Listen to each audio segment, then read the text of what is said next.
Hey folks, today I harvested a bunch of stuff out of the aquaponics. It's just time to kind of clean everything out. These cold weather crops are not doing too hot in the as the weather's warming up here. It's about probably 95, 100 degrees out here today with at least 100% humidity, and it's not very comfortable. So the bok choy and things like that needed to come out. They weren't handling the heat very well. I saved a couple of heads for myself, and I'll probably have a BLT for dinner tonight.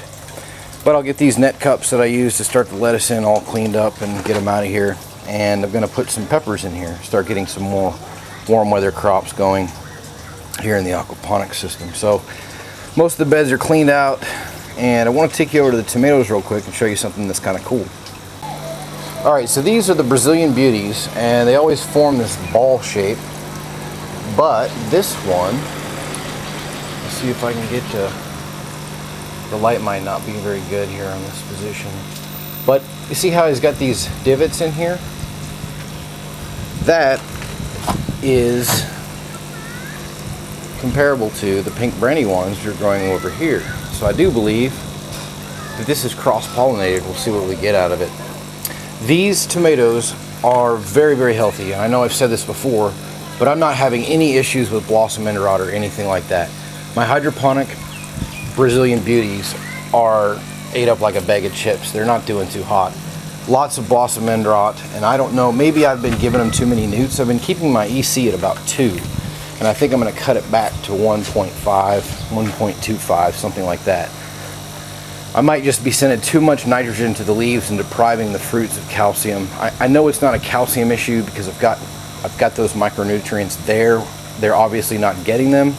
I refuse to believe that it's a watering issue because my watering is all timed and very calculated. So I would guess it's too much nitrogen, and that's causing an issue. But we'll cut back on it and see if that helps. If not, I'll just pull them and I just won't grow them anymore. I don't really need these things that badly anyways, and they just may be prone to blossom end rot. I don't know. But they're doing well in the aquaponics. I'm just having issues with them in the hydroponics. So I threw all my tomatoes that I had left over into the juice machine, and it juices them, and it's been sitting for probably about 30 minutes. And this is kind of cool. It's all separated. I don't know if this is like a water from the juice or water from the pulp or what.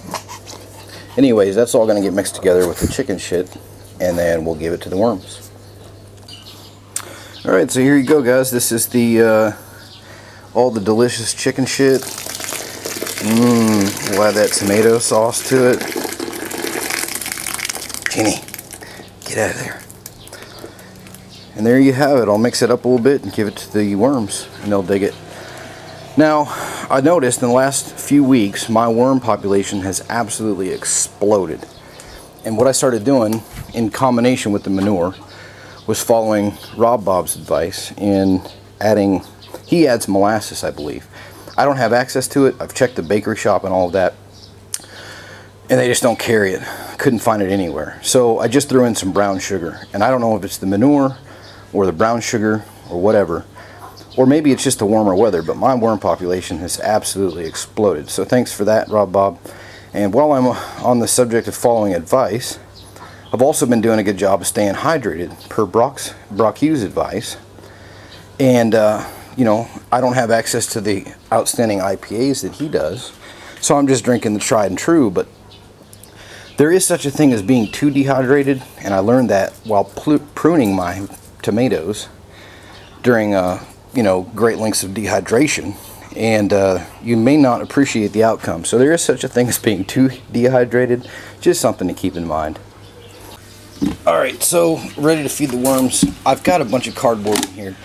It is important to keep some kind of carbon in your worm bin to absorb the extra moisture, especially when you're feeding them stuff like this. I mean, there's a lot of moisture in that. That's water, chicken shit, and tomato juice, and it gets a little bit too damp.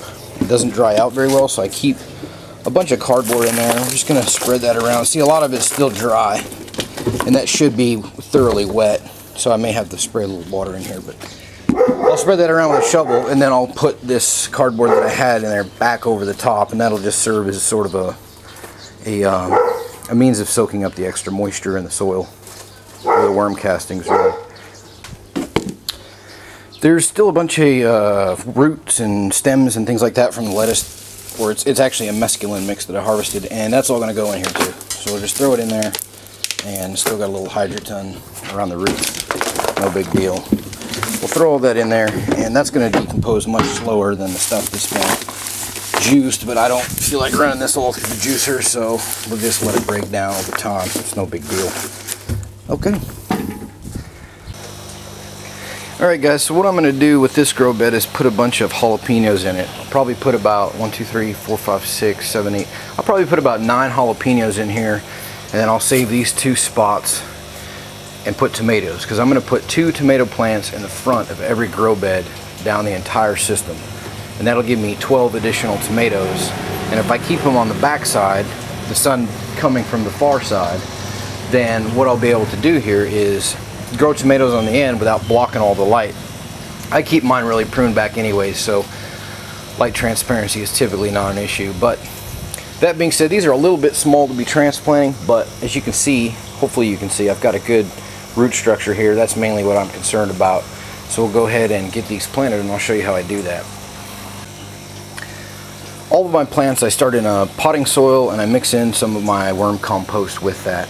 And once they get about this size or so, I just pull them out, and I've got another empty cup here, and I'm going to try to get all this soil off the roots that I can, gently, of course, because I'm going to turn around and reuse this stuff right away. I'm going to put tomatoes in here, get tomatoes started, and it's kind of messy, no big deal. Get what you can off, and if you're not worried about saving this, you can just dip it right in the water. Got a bowl of water here, pretty high-tech stuff. And then when we plant it, make sure you can see that. Here, I'll put it over here.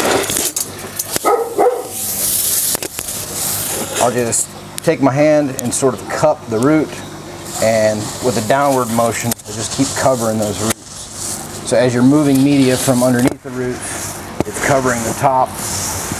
Fill it in around, and you're good to go. I suspect for the next couple days that little thing's going to look like shit, but within a few days, 3 or 4, his roots will reestablish, perk right back up, and he'll be good to go. I'll go ahead and get the rest of these planted, and we'll go from there. Just wanted to show you what a nice root mass these little peppers do have. These are jalapenos, and gosh, they're probably only about 3 weeks old, maybe 4 weeks. I don't recall exactly when I planted them. About 3.5 weeks. And lots of nice little roots here. This guy should do just fine. So I've got all my plants put in here now, and one thing that I do when I put in new plants in both my hydroponic and aquaponic systems, when I transplant them, I take the bell off my auto siphon. In my hydroponics, I just simply run my pump 24 hours a day. And I do that for about 3 days. So remove the bell for 3 days, and what that's going to do is keep the water level up to the bottom of those roots, because they're already stressed from having been transplanted. I don't want them to have to work at all to get nutrients or water to stay cool or anything like that. Especially with my daytime temperatures, they're going to appreciate that cool water coming in on those roots all day long. Just something I do. A lot of guys may tell you that it doesn't work, or you shouldn't do that, or you're drowning a plant, what have you. It's just what works for me. Now, of course, I should mention that after that 3-day period, I'll go ahead and plop in the bell on the siphon, and then it'll start draining normally.